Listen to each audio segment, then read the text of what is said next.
Nursing is a science, so it's evolving all the time. So the programme is about leading change, looking at the inconsistencies between physical and mental health within the care that we provide to patients. So we need to get better parity of esteem over meeting the needs of those patients.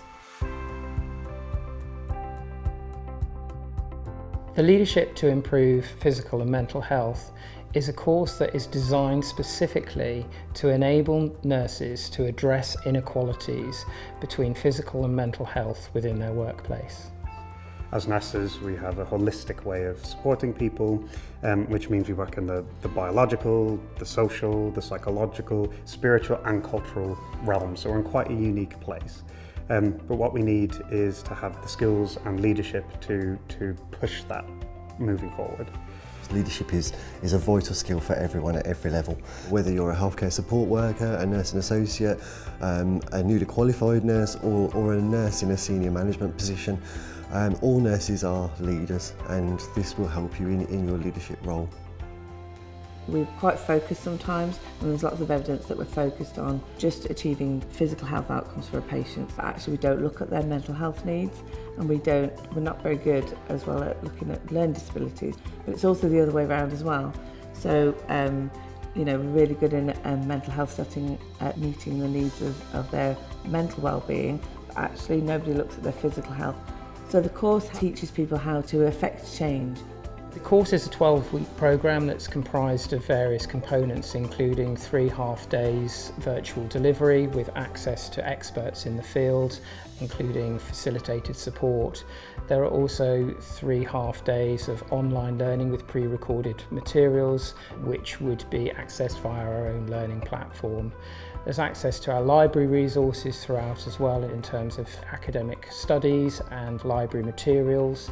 And there is also 6 one-hour coaching sessions as well.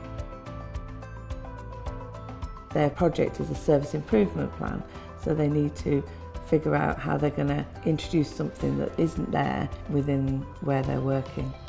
And that project will be submitted to Coventry University as part of the credits associated with the course and as part of the marking scheme. RCN has got us as the partner, so while they do the teaching, we do the assessing, and for the purpose of making sure that quality is met to the standards stipulated by the relevant bodies. We are a recognised higher education institution, and for that reason we can award credits to support their professional development. So you can get 20 credits towards a master's or a degree. It's classed as CPD, so continuous professional development, which is really important. We are assessing their ability not just to write an academic assessment, but to be able to source information and hopefully share that when they're taking clinical practice. So there will be a significant growth academically after these courses because of the processes that we put them through.